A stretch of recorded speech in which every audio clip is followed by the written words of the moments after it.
Bonjour à tous. Aujourd'hui, je vais vous parler de marketing politique et surtout de comment le RN arrive à tuer entre guillemets évidemment, tous ces dissidents politiques. Les exemples les plus connus sont Maigret et Philippot, qui ont quitté le RN pour Maigret il y a plus de 20 ans et pour Philippot il y a 7 ans. Eh bien, force a été de constater, comme dans le cas de Maigret ou le cas de Philippot, les deux ont été condamnés à l'indigence politique, à quasiment la disparition, voire l'insignifiance. Les résultats électoraux respectifs de l'un et de l'autre l'ont démontré. Mais évidemment, il existe des explications pour cela. Tout d'abord, il faut savoir que le RN, anciennement FN, a le monopole en France, à tort ou à raison, mais a le monopole sur certains sujets, notamment le souverainisme, le contrôle de l'immigration, le régalien en règle générale, et la partie, on va dire, conservatrice du point de vue sociétal. Tout cela, évidemment, les trolls, notamment philippotistes, voire de l'UPR, qui sont maintenant légion sous mes vidéos, vont évidemment tapoter nerveusement en disant que le RN n'est pas vraiment souverainiste car il est pro-Europe, pro-OTAN, pro-Ukraine, pro tout ce que vous voulez. Certes, il n'en reste pas moins que faites votre étude sociologique dans l'inconscient collectif de l'électeur. L'électeur, messieurs, c'est cette personne de tous les jours, cette personne réelle, pas les pseudos sur Internet. Eh bien, dans l'inconscient collectif français, le RN incarne, vous pouvez aimer ou ne pas aimer, c'est comme ça, incarne le souverainisme, la partie régalienne et le conservatisme. Donc, les Maigret, les Philippot et autres qui ont quitté le RN sont vus comme des pâles copies, dans le cas le plus méchant, ou juste des copies dans le cas le plus gentil, du RN. Donc vous, électeurs, vous faites quoi lorsque vous avez le choix entre l'original et la copie? Eh bien, vous voterez évidemment pour l'original. D'ailleurs, c'est vrai dans tout. Pourquoi est-ce que la plupart des gens, entre par exemple Coca-Cola et Pepsi, vont choisir Coca? Car Coca est vu comme l'original, Pepsi est vu comme la copie. Donc, quand vous avez le choix entre deux, eh bien, vous préférerez toujours choisir l'original. Et dans des produits, vous avez encore la différence de coût. Parfois, l'original est plus cher. En politique, c'est juste mettre votre bulletin de vote qui n'a évidemment aucun coût. Donc, évidemment, vous choisirez l'original. D'ailleurs, le RN suit l'une des principales règles en marketing qui consiste à être le premier ou le leader sur un créneau.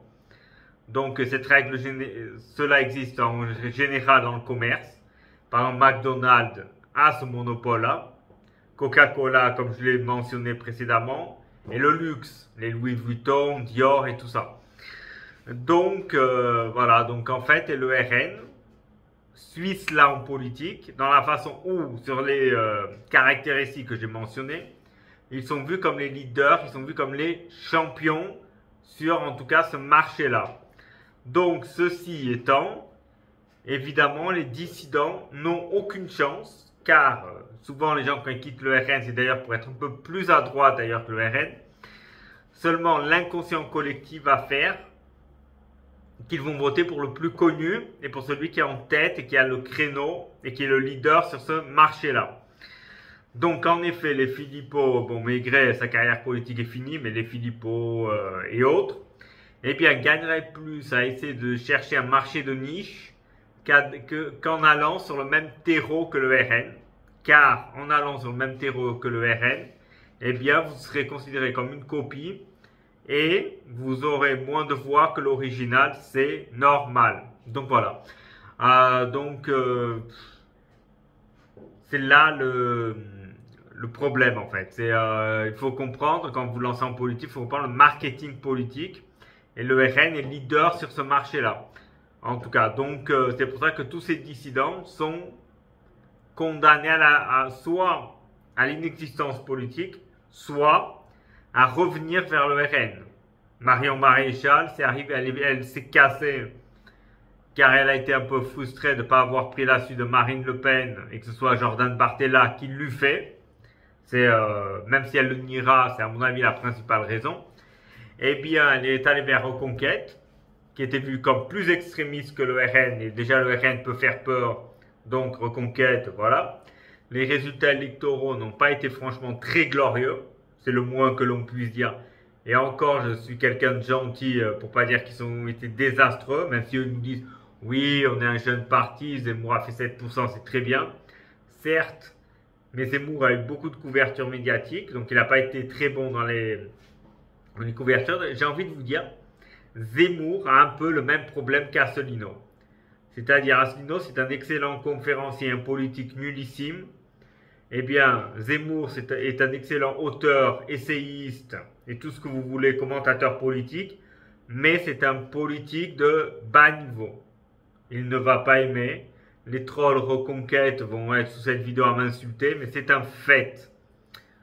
Donc, Marion Maréchal, qui avait quitté le RN pour plus de notoriété, voilà, eh bien, les contraintes pour exister politiquement de revenir vers le RN, car la structure RN est une structure qui a la capacité de démolir ses concurrents pour des raisons qui sont somme toute évidentes. Donc voilà. Donc j'ai fait cette petite vidéo un peu pour vous parler un peu de marketing politique. Et voilà, mais c'est valide aussi à gauche. C'est-à-dire qu'à gauche, les gens qui votent, qui seront plutôt pour les extrêmes gauches, seront plutôt vers LFI. Car le communiste, vous me direz, le parti communiste est le premier sur ce créneau-là. Mais c'est un créneau qui est mort depuis la chute de l'Union soviétique. C'est un créneau qui quasiment n'existe plus. Mais en fait, les gens iront toujours vers l'original. Édouard Philippe, il est bien gentil avec son parti Horizon, mais tout le monde s'en branle, car en réalité, les gens iront plutôt vers la Macronie, car le créneau d'Édouard Philippe a été pris d'abord par la Macronie. Chez les LR, c'est pareil, vous pouvez essayer de vous décider des LR, mais si vous avez la même ligne politique, eh bien vous serez condamné à l'inexistence. Pour exister, il faut avoir une ligne différente. Et une ligne où vous serez leader, où vous serez bon. Les lignes choisies ne sont pas les meilleures. Après, les Philippot, vous me direz oui, mais Philippot, il va vers le souverainisme. Le souverainisme, c'est différent du RN. Certes, mais l'idée perçue est la même. En plus, Philippot ayant passé au RN, bon, l'amalgame est vite fait. Et après, il y a le défaut, évidemment, que j'ai déjà défendu dans d'autres vidéos, c'est que les souverainistes sont nuls. Voilà, ils sont nullissimes. Philippot ne fait pas de la politique. Philippot, il nous parle de thèmes qui n'ont aucun intérêt. Les QR codes, les SMS d'Ursula von der Leyen. Les Français s'en branlent de ça. Les Français en ont rien à cirer. Car ce qui intéresse les Français, c'est la vie quotidienne.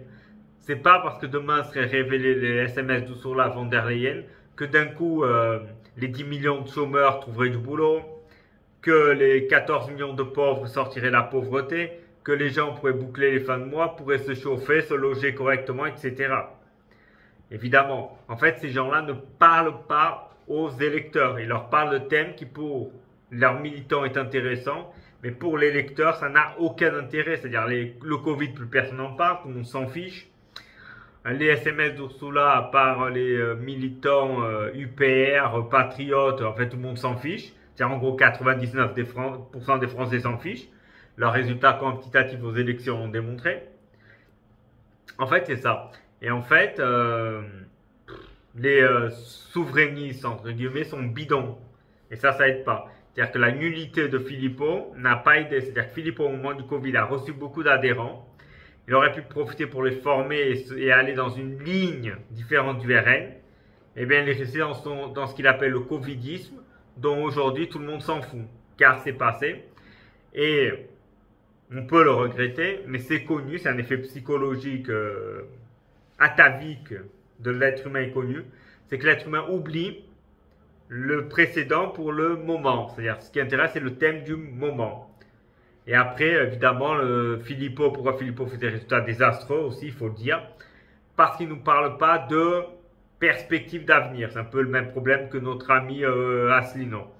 C'est-à-dire qu'en fait, il nous parle de Troisième Guerre mondiale, il nous parle de Covid, de retour du Covid, de QR code, des SMS d'Ursula, des thèmes dont tout le monde s'en fout, ou anxiogène. Il ne donne pas de perspective, d'espoir.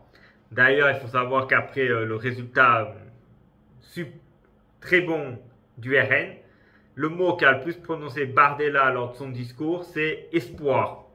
Et c'est ça qu'il faut, il faut vendre de l'espoir à l'électeur, pas lui parler de thèmes anxiogènes qui n'ont strictement aucun intérêt et qui ne va pas remplir les frigos. Ce que les gens veulent, c'est des propositions pour que leur situation économique, financière, sociétale et de sécurité s'améliore.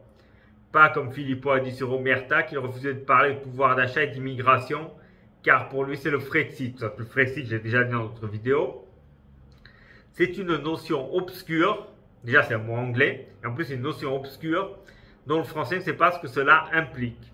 Donc voilà, en fait c'est ça, c'est le RN arrive à tuer ses dissidents, et souvent ces dissidents sont nuls, donc ça aide pas. Voilà. Donc je vous remercie d'avoir assisté à cette vidéo jusqu'à là.